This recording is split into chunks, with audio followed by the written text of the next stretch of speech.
cabin door swayed in the wind. A soldier lay dead inside, blood pooling beneath a half-empty glass. A woman watched from the window, a folded paper pressed to her chest. She smiled faintly, whispering, "He rode for nothing." Outside, hoofbeats echoed through the dust, coming closer. Suddenly alarmed, she slipped through a narrow back door and disappeared into the dark. Hello everyone! Before we start, make sure to like and subscribe to the channel. Like the video and share with loved ones, and tell me in the comments where you're watching from and what time it is there. That way YouTube will keep showing you stories just like this one. Now, let's begin. Morning came slow across the desert, the kind that didn't promise mercy.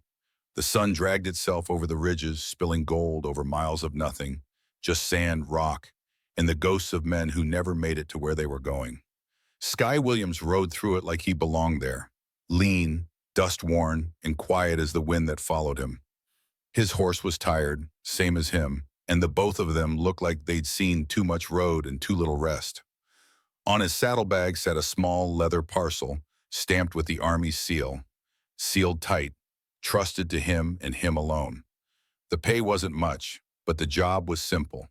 Ride it to Fort Ransom, hand it over, and keep his mouth shut. That kind of work suited Skye fine. He wasn't much for talking, anyway. The last town behind him had been nothing but smoke and bad whiskey. But up ahead, 10 miles or so, lay Dry Creek. Small place, mining town. Not much to look at, but it had a saloon, a livery, and walls to keep the wind off. That was enough reason to stop. As he rode, Skye's eyes stayed on the horizon, the way a man looks when he's seen what waits behind him and don't care to see it again. His jaw was rough with days of stubble, his hat low against the sun. He looked like the kind of man folks didn't ask questions of, mostly because they didn't want the answers. Somewhere behind those gray eyes were memories that didn't sit right. A war that promised glory but gave back ghosts. A ranch he'd never ride home to. A name that still got whispered in places that remembered what he'd done. The Army trusted him because he could ride alone. The law tolerated him because he didn't stay long enough to cause trouble. And trouble? Well, trouble seemed to find him just the same. As Dry Creek's outline grew in the heat shimmer ahead, Skye lifted his canteen, took a long pull, and muttered under his breath, "One night, then I'm gone." But fate doesn't much care what a man plans. And before the next sunset, Dry Creek would have his name carved into its dust. By the time Skye reached the edge of Dry Creek, the sun was already clawing its way down the sky, dragging long shadows across the dirt street. The place was half alive, half forgotten. A mining town that smelled of whiskey, iron, and tired men. The kind of town that looked at strangers too long, then looked away too quick. He rode slow, hat low, hand easy on the reins. Eyes on him from every porch and window. Women peering through lace curtains, men pretending not to care. His horse's hooves thudded through the dust, echoing like distant thunder. The saloon doors swung on a lazy breeze, carrying laughter and piano notes that had seen better days. That was where Skye went, because if you wanted to know a town, you started with its whiskey and its women. Inside, the air was thick, heat, sweat, perfume, gun oil. A few miners hunched over cards, a pair of ranch hands whispering about something they shouldn't, and behind the bar, a big man with a scar like a split river running down his cheek. Skye ordered rye and didn't smile. The barkeep poured it, eyes flicking to the parcel at Skye's side. "Long ride?" the man asked. "Long enough," Skye said, voice low, steady. He drank. The burn felt right, harsh, honest. That's when she appeared, a flash of red hair in the lamplight, walking from the back room like she owned the place. Same face he'd seen in a dozen dreams and 100 mistakes. Soft smile, sharp eyes. Trouble wrapped in silk. She leaned on the bar beside him, close enough he could smell the whiskey on her breath and the danger on her skin. "New in town?" she asked, voice sweet but measured. "Just passing through," he said. "Funny," she smiled. "Men who say that never do." He studied her, that folded paper kind of mystery, like she carried more secrets than the town itself. A shout broke the moment. Two men crashed through a nearby table, fighting over cards and cheating hands. Chairs splintered, a bottle smashed, and suddenly the whole saloon was on edge. Skye's instincts flared. Hand near his gun, eyes scanning. The redhead's gaze didn't waver. "Best stay calm, soldier," she whispered, barely audible. He froze. No one here should have known that word. Then one of the fighters stumbled close, knocking into Skye's table. The parcel hit the floor. Skye reached down to grab it and saw her eyes flick toward it, sharp, knowing. He caught that look, that tiny betrayal, and in that heartbeat he knew. This woman wasn't just trouble. She was in it. He stood slow and deliberate. "Seems like Dry Creek's got more heat than I bargained for," he said, stepping back. "Depends who you're here for," she answered, smiling that dangerous smile again. The brawl ended as quick as it started. One man bleeding, another crawling. The piano picked up again, but softer now, uncertain. Skye walked toward the door. He didn't see her hand slip something from the floor. A single folded page, smudged with dust and blood. Outside, the street was empty. The wind had picked up. He lit a cigarette, exhaled slow, and muttered, "Every damn town's got its devil. Just gotta figure which one wears the prettiest smile." The wind carried that smoke down the street, toward the old stables where a rider waited in the dark, holding orders stamped with the same army seal as the parcel in Skye's saddlebag. And just like that, the dust of Dry Creek began to stir. Night dropped over Dry Creek like a worn blanket, patched, torn, and hiding too many sins beneath it. The saloon had gone quiet, save for the slow scrape of chairs and the hush of whispered deals. Skye sat at a corner table now, the lamplight carving lines into his face. Lines that didn't come from age, but from memory. The parcel sat beside his gun, both within easy reach. He wasn't drinking anymore. He was thinking. And thinking was always the more dangerous habit. A war flag hung over the saloon door, faded, moth-bitten, forgotten. The sight of it pulled him somewhere else. Oh, to flashback. 3 years earlier, Fort Callahan.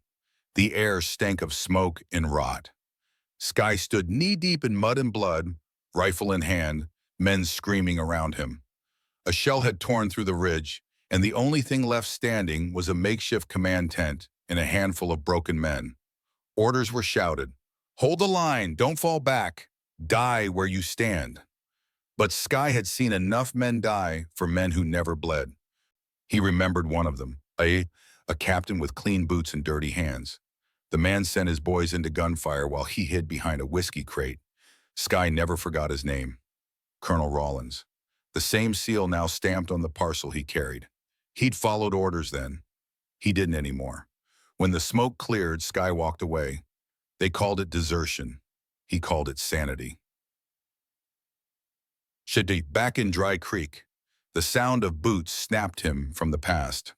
The redhead, same dress, same danger, slid into the seat opposite him. "You don't strike me as the type to sit alone," she said. He didn't answer, just watched her eyes, how they never rested, how they calculated. "Wasn't planning to," he said finally, "but seems like the company picks itself." She smiled, soft and sharp all at once. "I heard you're carrying something for the army," she said, "something worth dying for." His hand twitched near his gun, not to draw, but to remind her he could. "Seems folks round here know a lot for a quiet town." She leaned forward, whispering close enough for her breath to touch his neck. Quiet towns hide the loudest secrets. For a heartbeat, the world narrowed to the scent of her perfume, the warmth of her voice, and the soft click of the hammer on his revolver as he cocked it under the table. "Careful," he murmured. "Secrets like that can get a body killed." She didn't flinch. "I've already buried worse men than you, Skye Williams." He froze. She knew his name. The silence between them thickened. The kind that carries more threat than a loaded gun. "How do you know me?" he asked, his voice barely more than gravel.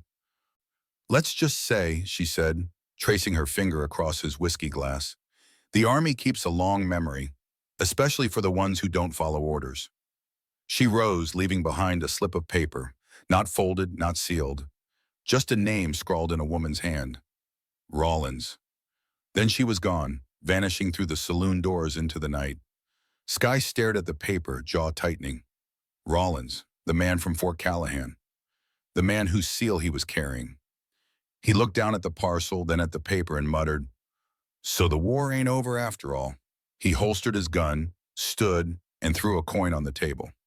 The barkeep didn't move, just watched him leave, eyes knowing more than they should. Outside, the wind carried the sound of hoofbeats again, this time distant but closing fast. Skye untied his horse, swung into the saddle, and turned toward the edge of town. He didn't know if he was riding toward Rollins or away from him, but he knew one thing for certain.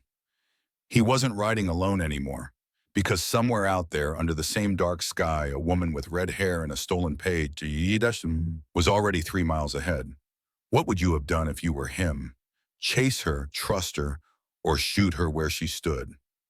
The trail out of Dry Creek ran along a line of burned cottonwoods, the kind that never grew back after a bad season. Skye caught her trail there, a single set of hoof prints cutting north toward the canyon. The moon was fat and mean. It lit everything that ought to stay hidden. He rode low in the saddle, the horses breathing steady beneath him, the desert air biting cold. The only sound was the steady clop of hooves and the whisper of leather. His shoulder ached from the weight of the rifle slung across his back, but pain was an old companion, one he didn't mind bringing along for the ride. Somewhere out there she was running, the red-haired woman with the voice that lied like honey. He didn't know her real name yet, and maybe he never would, but she'd taken something that didn't belong to her, a page from the parcel the Army had trusted him with. The same Army that once called him Captain Williams before turning its back. When he reached the canyon rim, the air shifted. He reined in his horse and listened. Coyotes yipped somewhere in the distance. Below, the canyon floor glowed faintly orange. Firelight. She'd stopped. He found her camped tucked beneath a ridge, small fire burning low, her horse tied off nearby. She sat close to the flames, coat drawn around her shoulders, head bowed as if she was praying or waiting. Skye dismounted, tied his horse to a mesquite, and walked the last stretch quiet as dust. The click of his revolver's hammer was the only sound that betrayed him. "I was wondering when you'd show," she said without turning. "Didn't have to wonder long," he replied. His voice carried steady, but the anger underneath it trembled like a drawn bowstring. "You rode fast, but you left a trail thick enough for a blind man to follow." She looked back at him then, eyes sharp, unreadable, catching firelight like a cat's. "Then come closer, soldier. You've got me right where you want me." He didn't move. "I've got you, sure, but I don't know what you are yet." She laughed, low and tired. "That makes 2 of us." For a long minute, neither spoke. The fire cracked between them. When he finally stepped forward, she didn't flinch. He saw the page tucked in her boot, the one she'd stolen. "You going to draw on me or just stare me to death?" she asked. He holstered the gun. "Depends which one hurts more." She rose slowly, meeting his eyes. "I didn't take that page to sell it, Skye. I took it to stop Rollins." That name froze the air. "How do you know Rollins?" "He's not sending you to Fort Ransom," she said, voice low. "He's sending you to your grave. That parcel you're carrying, it's proof he's been selling troop positions, stealing land deeds, burning whole settlements to cover it up." "Proof?" Skye scoffed.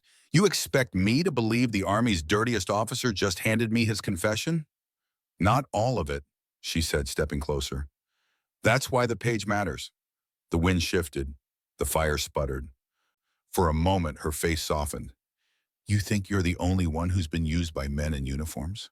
she whispered. "I buried my husband because of Rollins. He sent him to guard a shipment that never existed. Ambushed, killed, left for the buzzards." She trembled, but her eyes never left his. Skye said nothing. His hand twitched near his gun, not in threat, but in memory. Too many faces, too many graves. "I want to believe you, Tamundi," he said quietly, "but I've learned not to trust what I want." She reached out then, fingertips brushing the sleeve of his coat. "Then trust the part of you that still feels something." He caught her wrist before she could pull away. The tension between them hung heavy, a taut line between truth and lies, between revenge and something he didn't want to name. She didn't resist. Her hand stayed there, caught in his, trembling slightly. The fire cracked again, throwing their shadows long against the canyon wall. Her breath came quick, his slower. When he finally let go, it wasn't because he wanted to. He stepped back. Get some sleep. We ride at dawn. To where? She asked. Fort Ransom. You and I are going to pay Colonel Rollins a visit. She smiled faintly. You planning to walk in there like a soldier again? No, Skye said, pulling his hat low. Like a ghost. He turned from the fire, but before he mounted up, she called after him, voice softer than the wind. Skye, you're not half the monster they say you are. He looked back, just once. You don't know the half they say. Then he rode off into the darkness, leaving her staring into the dying fire, the stolen page glinting in the light, a secret that could burn them both. By dawn, the air over Dry Creek hung thick with gossip and gunpowder. Someone had seen them in the canyon, the stranger with the scarred jaw and the red-haired woman who rode like she'd stolen the wind itself. Now the whole town buzzed like flies over a carcass. Sheriff Tolliver leaned on the porch rail outside the jailhouse, hat low, toothpick rolling between his teeth. You hear the talk, boys? He said to the deputies. Seems that Drifter's back in town, the one carrying the Army's secrets. Behind him, a rider kicked up dust down the main street. Skye Williams, tired eyes, coat streaked with trail dust, jaw set for trouble. He rode slow, steady, didn't look left or right, didn't have to. He could feel the town watching. Inside the saloon, the piano stopped, mid-note.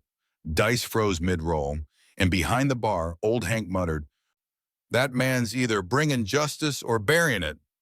Skye stopped his horse outside the sheriff's office and dismounted. Morning, Sheriff, he said, voice dry as the sand. Morning, Tolliver answered, thumb resting near his revolver. You bring back that redhead with you? Not yet. Then you best find her quick. Folks round here are starting to think you two are up to something more than government business. Skye's mouth curved, but it wasn't a smile. Folks always think too much when they've got nothing else to do. He turned and walked toward the livery. He needed a fresh horse and half a plan. But before he reached the door, a hand caught his sleeve. It was her. Hair pulled back, dust on her face, eyes sharper than the knife tucked in her belt. You shouldn't be here, she hissed. Neither should you. They're spreading word. You killed that soldier outside town. I didn't. I know, but they don't care. They stood close. Too close for comfort. Too close for denial. For the first time, she looked scared. Not the axe she'd worn in the saloon, not the coolness by the fire. Real fear. Rollins's men are here, she whispered. I saw them at the telegraph shack. 3 of them asking questions about a parcel. Skye's jaw tightened. Then we're running out of time. He grabbed her hand, pulling her toward the stables. The town's eyes followed, whispers trailing like smoke. That's her, someone muttered, the one with him. Inside the livery, the smell of hay and sweat filled the air. Horses shifted nervously, sensing the tension between man and woman more than the danger outside. She turned to him, chest heaving. What are you planning? Nothing good, he said, but it'll keep us alive. She reached up, touched his face, the gesture soft, unguarded. You look tired, Skye. I am. Then rest a minute. He didn't mean to. He didn't plan to. But when she leaned in, something broke. A wall, maybe, or the last bit of sense he had left. Her lips met his, not gentle, not asking. The kiss was raw, born of fear and fury, and too many things unsaid. He pulled her closer, feeling the tremor in her hands, the pulse in her throat. The world outside kept turning, boots clattering, doors slamming, the town ready to explode. But in that dark stall, time folded in on itself. For a heartbeat, there was no war, no mission, no lies.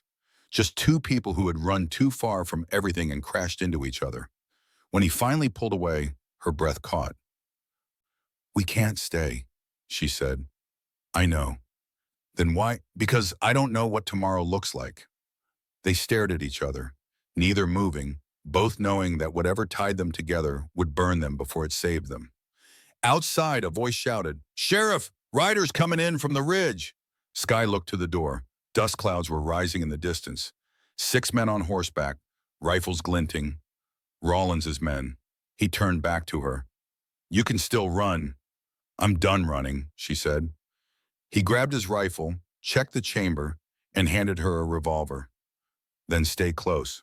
She smiled faintly, the kind of smile that said she'd die before she'd run again. Together they stepped out into the sunlight. The town fell silent, the kind of silence that only comes before blood. And as the riders closed in, Skye muttered under his breath, "Seems the West ain't done testing me yet." The redhead cocked her gun beside him. "Then let's give it something worth remembering." The sun was a hard, white eye staring down at Dry Creek when Rawlins's riders came in from the ridge. 6 of them, dust swirling around their horses, faces hidden behind bandanas. They didn't waste time talking. Men like that let bullets do the introductions. Skye could feel the air tighten around him. Every window in town slammed shut. The people of Dry Creek had seen enough gunfights to know when one was about to start, and this one had blood written all over it. Beside him, the redhead, her name still a secret, checked the revolver he had handed her. Her hands were steady, eyes unblinking. She looked like a woman who'd already made peace with her own ending. "Rawlins send these?" Skye asked, voice calm, low. "Who else?" she said. The leader of the riders stopped his horse 20 yards away. A tall man with a black hat and a silver badge pinned to his chest. Not law, but something older, meaner. He raised his voice. "Williams, Colonel Rawlins sends his regards. He says to hand over what's his and maybe we'll leave your bones where they fall." Skye spat in the dust. "Tell Rawlins he can come collect it himself." The leader's grin was slow and humorless. "We can do it that way." And then the shooting started. The first shot cracked like thunder. Glass shattered. Horses screamed. Skye dropped behind a trough, firing once, twice, both shots finding their mark.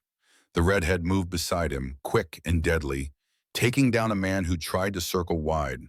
For every gun they silenced, another one answered. Bullets tore through signs and walls, the dry air filling with grit and smoke. "Inside!" Skye barked, grabbing her arm and pulling her toward the saloon. They kicked through the doors as bullets punched through the wood behind them. Inside, the place was chaos. Chairs splintered, whiskey pouring across the floor like spilled blood. Skye reloaded fast, fingers steady from habit. "Not peace. They'll set fire to the place," she shouted. "Then we leave first," he said, "through the back." They made it as far as the storeroom when a bullet hit the wall beside her head. She stumbled. He caught her. For a moment they froze, pressed together, breath mingling in the dark. "This ain't how I pictured dying," she whispered. "Still got time to rewrite it," he said, eyes hard but voice soft. Another shout came from outside. "Burn 'em out!" Flames licked the edges of the door. Smoke filled the air, thick and choking. Skye kicked open the rear exit and they stumbled into the alley, coughing, blinking against the light. He turned, one rider waiting for them, rifle raised. The shot came fast. Skye barely felt the trigger pull, just the weight of recoil, the flash of heat, the smell of powder. The rider fell backward, rifle clattering into the dust. The redhead looked at him, something fierce and breaking all at once in her eyes. "You keep saving me, Skye. You should stop before it kills you." He holstered the gun. Too late for that. They slipped into the stables, their only way out. Smoke rolled over the rooftops, and the town roared behind them. The sound of everything Skye had tried to outrun, catching up at once. He saddled his horse quick. She climbed onto hers, pale but determined. "Where now?" she asked. "Fort Ransom," he said. "It's time Rawlins looked me in the eye. And if he won't, then I'll bury him where he stands." They rode out through the back trail, the fire behind them painting the sky red. When they reached the ridge, she slowed, looking back at the burning town.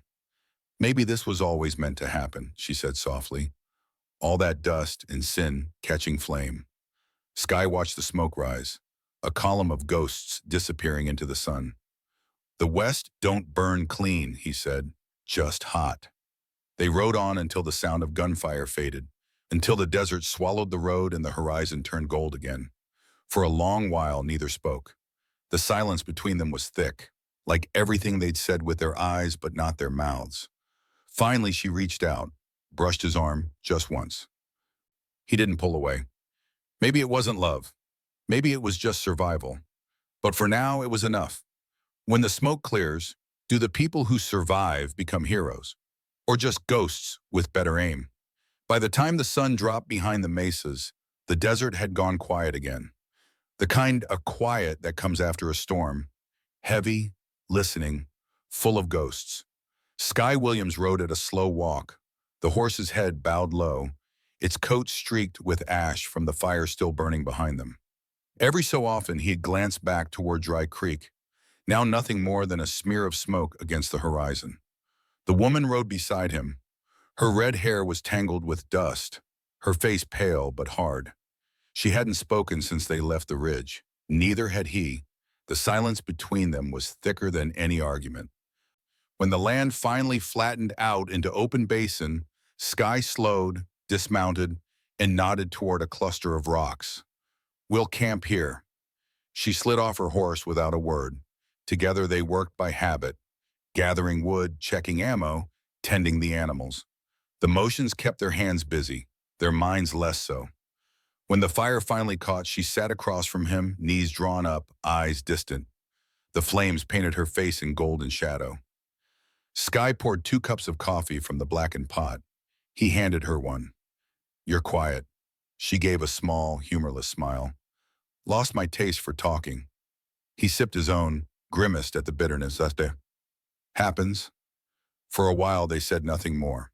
The fire cracked. A coyote called somewhere far off. Finally she asked, "How many men have you killed, Skye?" He looked up, eyes reflecting the firelight. "Too many. Not enough." "That's not an answer." "It's the only one that fits." She nodded slowly, staring into the flames. "I used to think killing made a kind of sense. Justice, revenge, balance. Pick your word, but every time I see a man fall, it feels less like victory and more like weight."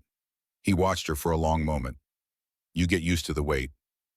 "Do you?" she asked softly. Skye didn't reply. Instead, he reached into his coat and pulled out the torn edge of a letter, the only thing he'd kept from his time in the war. The ink was faded, the paper creased 100 times over. He handed it to her. "Read it." She hesitated, then unfolded it carefully. The words were simple. "To Captain Williams, you are relieved of duty, effective immediately. Desertion, conduct unbecoming. Do not return." She looked up, frowning. "They discharged you for desertion?" "I left after Fort Callahan," he said. "We were ordered to hold a ridge that didn't matter. Rollins sent 30 men into a slaughter to protect a supply wagon full of silver. Not food, not medicine. Silver." She stared at him. "And you walked away." "I walked away from being used." He took the letter back, folded it with care. "But the Army doesn't forgive walking away." She leaned closer, her voice quieter now. "So why keep working for them?" He met her eyes. "Because I still owe the ones who didn't make it out." For a moment, her hand brushed his, small, quick, and full of something he didn't know how to name. "Maybe you can pay that debt a different way," she said. He looked at her, really looked, and saw not just the woman who'd lied and fought beside him, but someone who'd lost as much as he had. "Maybe," he said, "but I'm not built for peace." The fire crackled louder, wind shifting across the basin. Somewhere out in the dark, the faint echo of gunfire drifted, distant, like memory. She leaned back, staring up at the stars. "Do you ever think about stopping?" "Every damn day." "And?" "I keep riding." They sat in silence again. The desert night stretched wide, the fire shrinking to embers. When she finally lay down beside him, she didn't ask permission. She just rested her head near his shoulder, close enough for him to feel her breath. For the first time in longer than he could remember, Skye didn't move away. The night deepened. Coyotes sang. The fire died. And somewhere between the crackle of the last ember and the weight of her hand resting on his arm, Skye realized the war he carried wasn't just out there, it was in him. And it wasn't done yet. The morning came slow over the desert, spilling gold through the cracks in the horizon. The fire had long gone out, leaving only a thin curl of smoke. Skye Williams sat shirtless by the ashes, a half-burned stick in his hand, watching the embers die for good. Behind him, she slept under his coat, hair a tangle of copper and shadow. The world felt still, too still, like even the wind was holding its breath. Last night had come on sudden, like a storm. There hadn't been words, just need and the kind of silence that says everything. Now the quiet was heavier, filled with all the truths they'd both chosen not to speak. When she stirred, Skye didn't turn. "We leave soon." Her voice came low, rough with sleep. "You always wake up planning to run?" He gave a dry smile. "Only when I've got somewhere to go." She sat up, wrapping the coat tighter. "And where's that this time? Fort Ransom?" "Rollins," he said simply. The name hung in the air like the echo of a gunshot. She stood, pulling on her clothes in silence. Her movements were slow, careful, not shy, just thoughtful. Finally, she looked at him, eyes softer than he'd ever seen them. "You're really gonna face him?" Skye nodded.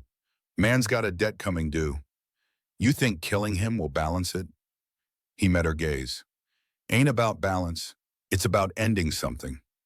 They rode out as the sun climbed higher, the world stretching wide and merciless around them.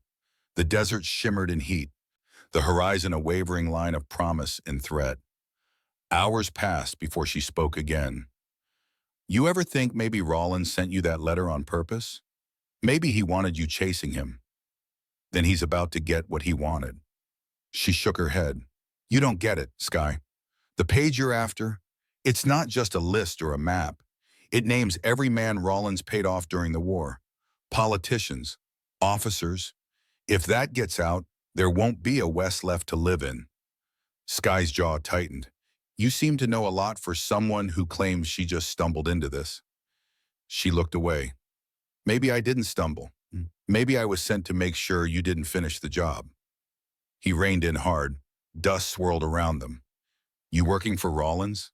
Her silence was answer enough. Skye's hand drifted to his gun. "You used me."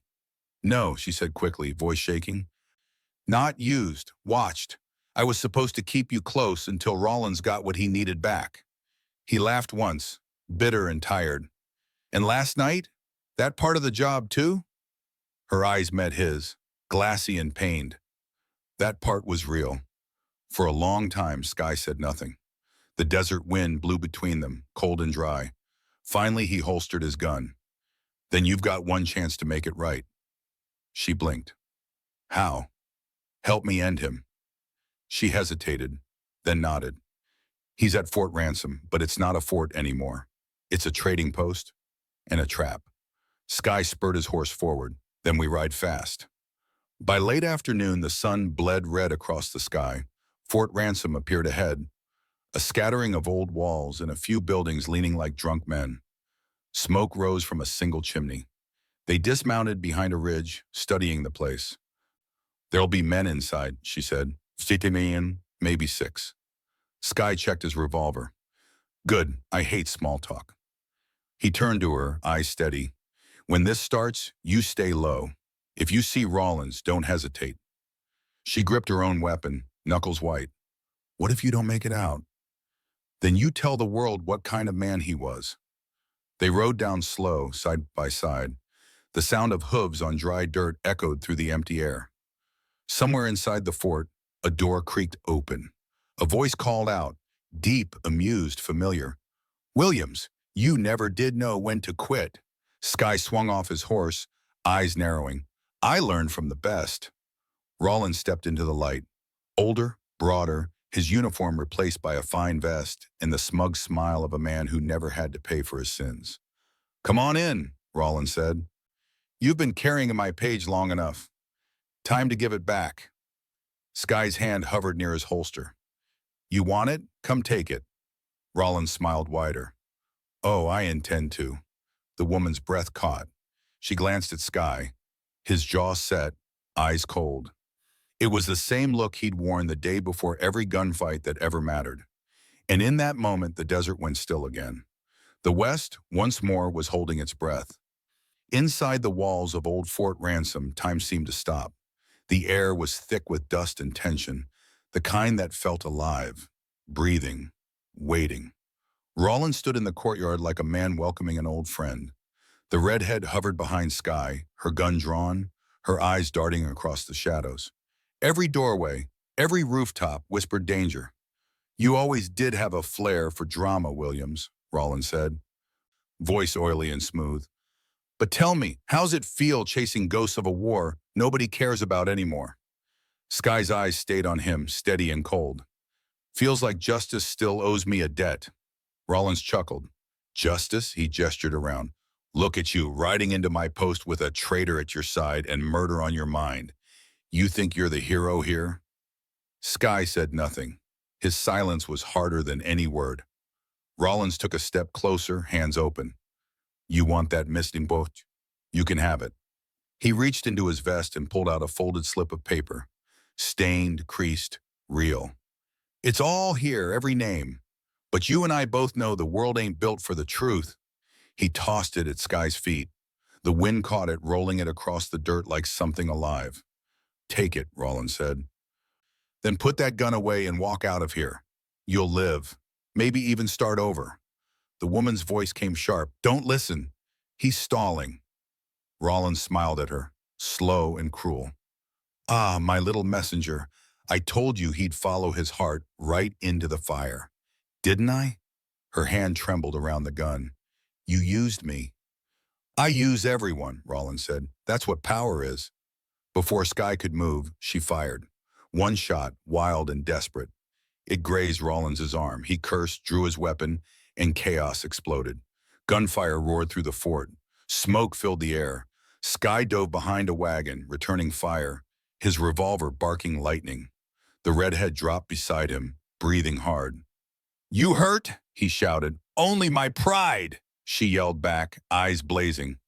Rollins's men poured from the buildings, 4 of them, rifles spitting flame. Skye moved like a ghost, fast, brutal, precise. Each shot found its mark. Each motion carried the weight of years of war he'd tried to forget. When the smoke thinned, only Rollins remained, leaning against a wall, bleeding, smiling through his teeth. You could have been me, Williams, he said, panting. You had the stomach for it. Skye stepped forward, revolver raised. That's the difference, Rollins. I got one left. He fired once. The sound echoed through the fort, rolling out into the desert beyond. Rollins fell without a word. For a long time, there was nothing, just the whisper of wind and the slow settling of dust. The woman stood beside him, tears streaking through the grime on her face. It's done, she said. Skye holstered his gun, eyes fixed on Rollins's body. No, it's just quieter. He bent, picked up the folded page, and looked at it, the words that had killed good men and damned bad ones. Then he tossed it into the fire. She gasped. You're burning it? Some things ain't meant to live. They watched as the paper curled and blackened, the ink turning to ash. For the first time since Dry Creek, the weight in Skye's chest loosened. Not gone, but lighter, like a wound finally clean. She stepped closer, placing a hand on his arm. What now? He looked at her, tired, scarred, alive. Now we ride. They walked out of the fort together, the setting sun painting their backs in gold and blood. The desert wind blew strong, carrying the last traces of smoke into the open sky. Behind them, the fire burned down to nothing. Ahead, the horizon waited, wide, unforgiving, and endless. Skye climbed onto his horse, turned to her, and said quietly, You can come with me, or you can forget you ever knew me. She met his eyes. I've tried forgetting men like you. It never works. He smiled faintly, touched his hat, and spurred the horse forward. The dust rose behind them, 2 shadows cutting across the dying light, the outlaw and the woman who almost saved him. And as the desert swallowed them whole, the question lingered like the last note of a dying song. When justice burns everything it touches, would you still pull the trigger? If you enjoyed this story, we appreciate you a whole lot and look forward to connecting with you as we build a community on this channel. Every day, we will put out more stories, so we need your support. Help us by liking, sharing, and subscribing to our channel if you haven't already. You won't miss any new exciting videos. Check out the next video. You'll love it!